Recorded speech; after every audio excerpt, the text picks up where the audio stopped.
If one person in your life keeps disturbing your peace, and no matter what you say, they don't change, this story might change the way you deal with them forever.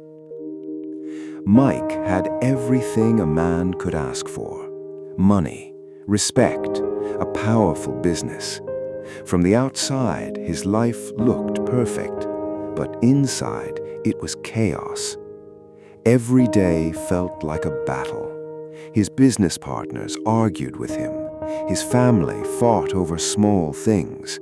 His mind was always racing, thinking, planning, worrying. And at night, when everything became quiet, he still couldn't rest. His thoughts only became louder.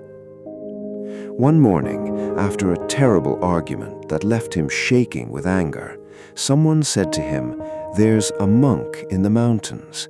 People say he solves problems without saying a word." Mike didn't believe it, but he had tried everything else, and nothing had worked. So he left his city and began the journey.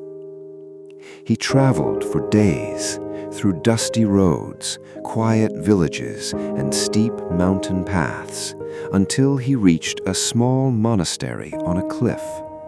The place was silent. No noise, no rush, no chaos, just the sound of wind and stillness.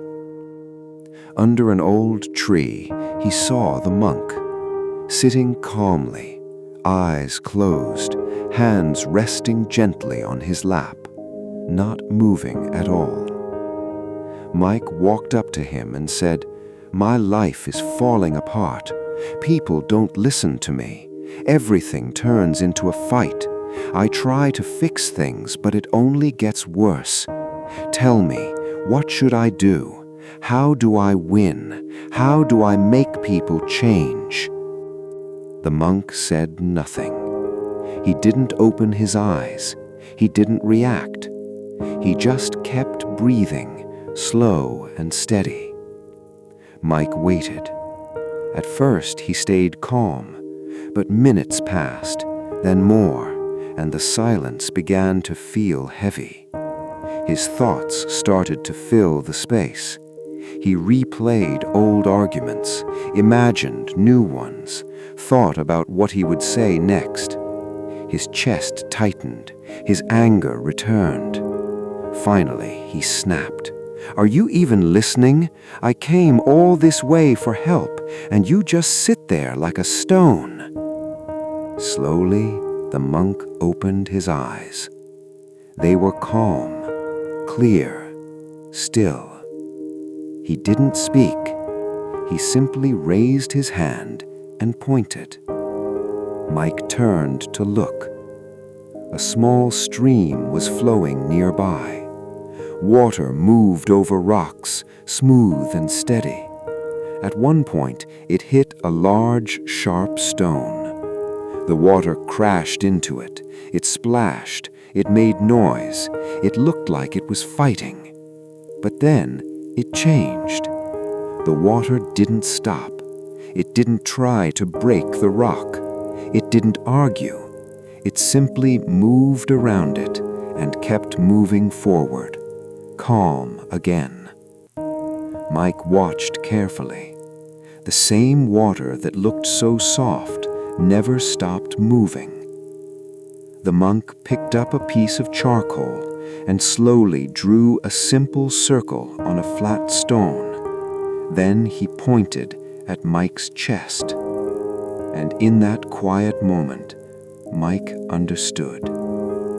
All his life, he had been fighting, trying to control everything, trying to force people to think like him, act like him, agree with him.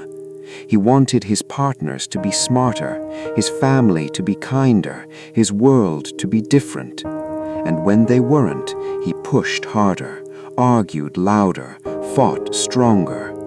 He was trying to break every rock in his path, and it was exhausting him.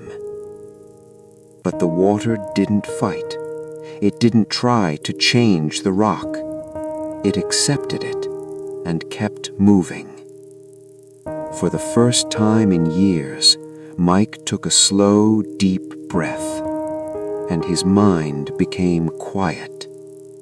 Not because the world had changed, but because he had stopped fighting it.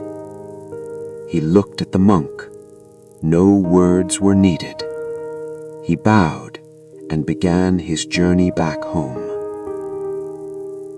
When Mike returned to the city, nothing had changed.